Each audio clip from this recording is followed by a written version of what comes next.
श्री स्वामी समर्थ. ओम नमो भगवते वासुदेवाय पुरुषोत्तमाय.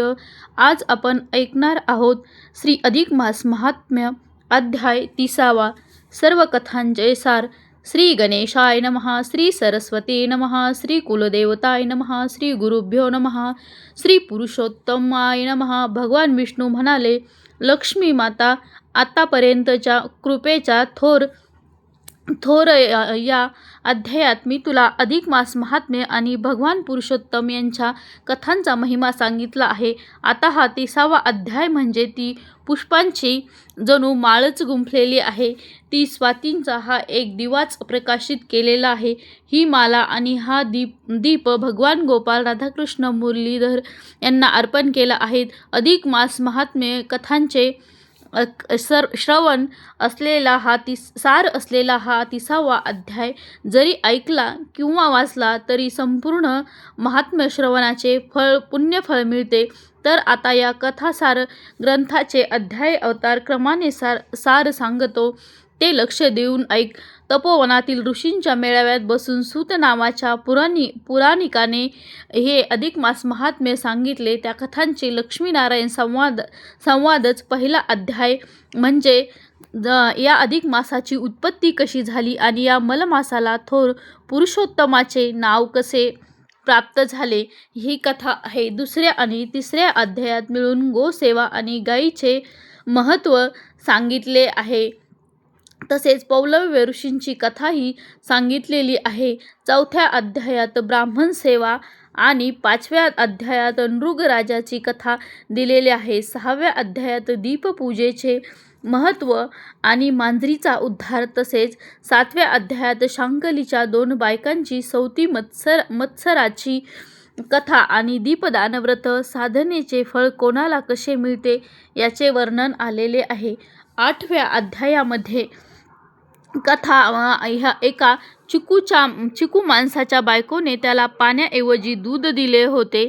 ते या प्रवासात त्याने वारुळात ओतले आणि त्यामुळे शेष प्रसन्न झाले आणि त्याने त्या इस्माला अमाप धन देऊन श्रीमंत व सुखी केले. 9व्या अध्यायात महिष्मती नगरातील एका स्त्रीने आपले अधिक मासातील 7 दिवसांचे स्नानाचे पुण्यफल एका म्हातारीला देऊन तिचा उद्धार केला आणि ही कथा दिलेली आहे. 10व्या अध्यायात मौन भोजन व्रताची अवंती नगरातील एक गरीब ब्राह्मणाची गृहस्थाची कथा सांगितली आहे.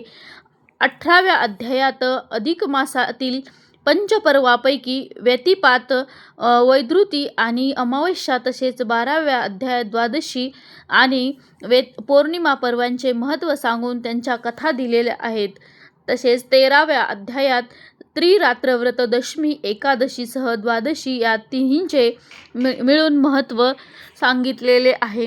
14व्या अध्यायात त्यासंबंधी द्वादशीचे साधनव्रत तसेच दुर्वास मुनी आणि अंबरीश यांची राजाची कथा दिली आहे. 15व्या अध्यायात श्रीरामांच्या साधना द्वादशीचे पाळण्याचे वेळी शतमुखी रावणाचा सीतेने केलेला वध ही वेगळीच कथा दिलेली आहे. स्मितविलासिनी अप्सरेच्या उद्धाराची कथा 16व्या अध्यायात दिलेली आहे. तर 17व्या अध्यायात शर्माने पिशाचाचा उद्धार केला ती कथा दिली आहे. 18व्या अध्यायात काशीतील कथा सांगितलेली आहे. 19व्या अध्यायात विप्र शर्माने राक्षसाचा उद्धार केला ही कथा आहे. 20व्या अध्यायात विराट देशातील माहुरगड येथील एका गृहस्थाने गंगा स्नान अधिक मासात केले तेव्हा त्याचा कुष्ठरोग दूर झाला ही कथा दिलेली आहे. महिष्मती ब्राह्मणाने नगरीत एका गृहस्थांच्या घरी नारायण नावाचा एक सदाचारी मुलगा आला.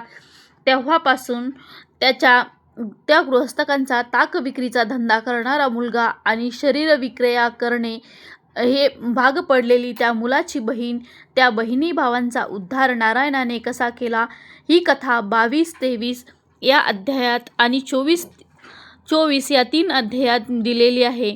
25व्या अध्यायात अरुंधती पार्वती संवाद.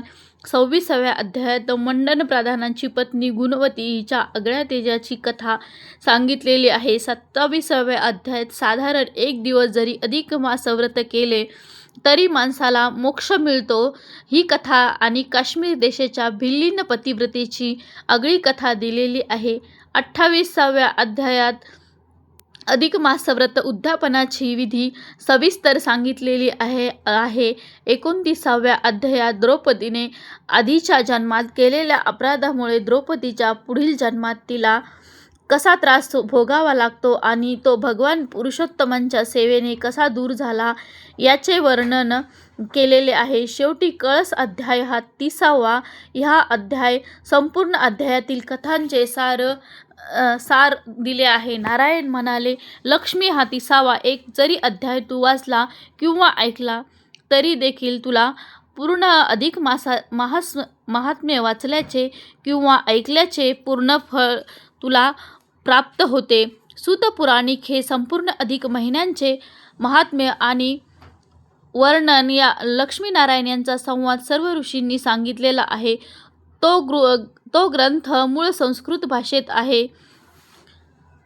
इति श्रीमलमास महात्म्य समंत मनोहरसुत विरचित 30वा अध्याय संपूर्ण. श्रीकृष्णार्पणमस्तु. श्री स्वामी समर्थ. ओम नमो भगवते वासुदेवाय पुरुषोत्तमाय.